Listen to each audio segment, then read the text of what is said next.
Altitudes and orthocenter for obtuse angled triangle தான் find out பண்ண போறோம்.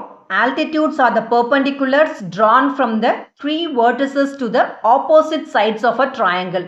So in the three altitudes in a triangle intersect each other at a common point. அந்த common point தான் வந்து orthocenter mean பண்றோம்.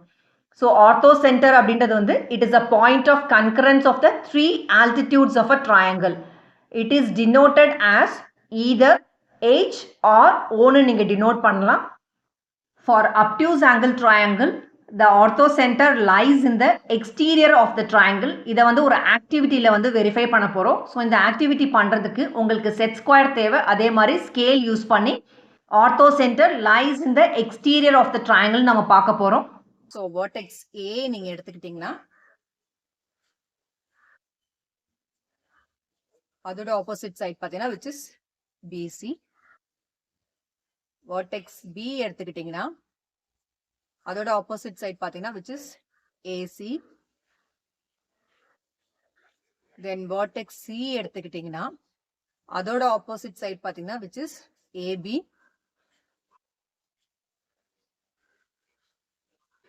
First வந்து vertex A எடுத்துக்கிறோம். So opposite side பார்த்தீங்கன்னா which is BC. அங்கே வந்து உங்களோட ஸ்கேலை வந்து பிளேஸ் பண்ணிக்கோங்க. ஸோ செட் ஸ்கொயர் வந்து நீங்கள் மூவ் பண்ணும். இப்போ செட் ஸ்கொயரை வந்து either to the left or the right வந்து நீங்கள் மூவ் பண்ணிக்கலாம். ஸோ மூவ் பண்ணும்போது எக்ஸாக்டாக vertex A வந்தோடனே நீங்கள் ஸ்டாப் பண்ணிடணும். ஸோ ஒரு லைன் வந்து நீங்கள் ட்ரா பண்ணும் from vertex A to the base. Scale இருக்குது பாருங்கள், அது வரைக்கும் நீங்கள் வந்து ஒரு லைன் ட்ரா பண்ணும். ஸோ ரிமூவ் பண்ணிங்கன்னா அதுதான் வந்து ஆல்டிடியூட். அந்த பாயிண்ட்டை வந்து Dன்னு வந்து மென்ஷன் பண்ணியிருக்கோம். ஸோ ADன்றது வந்து ஒரு altitude. So AD perpendicular to the side BC. Next எடுத்திருக்கிற வேர்டெக்ஸ் பார்த்தீங்கன்னா which is B. அதோட ஆப்போசிட் சைடு வந்து AC. எங்கெல்லாம் ஆப்போசிட் சைட்ஸ் வருதோ அங்கே வந்து உங்களோட ஸ்கேல் வந்து பிளேஸ் பண்ணும். ஸோ செட் ஸ்கொயர் மூவ் பண்ணி ஒரு ஆல்டிடியூட் வந்து நீங்கள் ட்ரா பண்ண போகிறீங்க. ஸோ செட் ஸ்கொயர் மூவ் பண்ணும்போது வேர்டெக்ஸ் Bயில் வரும்போது நீங்கள் ஸ்டாப் பண்ணிக்கணும். ஸோ ஸ்டாப் பண்ணிவிட்டு ஒரு லைன் வந்து நீங்கள் ட்ரா பண்ணுறீங்க from vertex B to scale வரைக்கும் நீங்கள் ட்ரா பண்ணும். ஸோ ரிமூவ் பண்ணி பார்க்கும்போது அந்த பர்டிகுலர் லைன் வந்து இன்கம்ப்ளீட்டாக இருக்கும். பிகாஸ் சைடு ஏசியை வந்து நீங்கள் இப்போ எக்ஸ்டெண்ட் பண்ணணும். ஸோ எக்ஸ்டெண்ட் பண்ணிங்கன்னா இந்த ஆல்டிடியூட் லைனும் அதுவும் வந்து மீட் ஆகும்.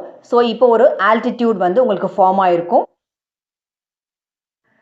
நெக்ஸ்ட் ஆல்டிடியூட் வந்து வேர்டெக்ஸ் Cயில் தான் ட்ரா பண்ண போகிறீங்க. அதோட ஆப்போசிட் சைட் பார்த்தீங்கன்னா which is AB. So opposite சைட்ஸில் வந்து ஸ்கேல் பிளேஸ் பண்ணிக்கோங்க நம்ம சொல்லியிருந்தோம். ஸோ ABயில் வந்து ஸ்கேல் பிளேஸ் பண்ணிவிட்டு செட் ஸ்கொயரை வந்து மூவ் பண்ணுங்கள். ஸோ மூவ் பண்ணும்போது வேர்டெக்ஸ் Cயில் வரும்போது ஸ்டாப் பண்ணிக்கோங்க. ஒரு லைன் வந்து நீங்கள் ட்ரா பண்ணணும் from vertex C to the scale வரைக்கும். ஸோ ஒன்ஸ் நீங்கள் லைன் ட்ரா பண்ணிவிட்டு ஸ்கேலையும் செட் ஸ்கொயரையும் ரிமூவ் பண்ணிங்கன்னா அந்த பர்டிகுலர் ஆல்டிடியூட் வந்து இன்கம்ப்ளீட்டடாக இருக்கும். பிகாஸ் AB வந்து லைனை வந்து நீங்கள் எக்ஸ்டெண்ட் பண்ணாதான் அது வந்து கம்ப்ளீட் ஆகும். ஸோ லைன் ABயை வந்து நீங்கள் எக்ஸ்டெண்ட் பண்ணுங்கள், ஆல்டிடியூட் வந்து கம்ப்ளீட் ஆகும் from vertex C.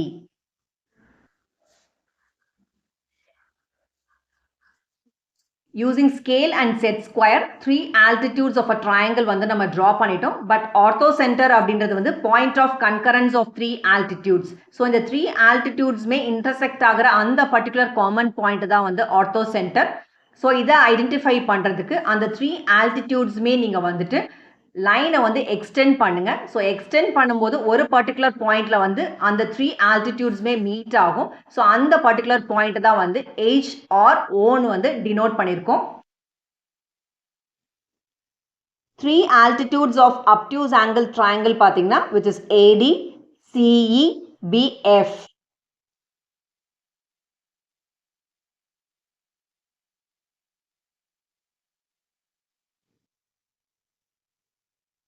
For obtuse angled triangle, the orthocenter lies in the exterior of the triangle, that is outside.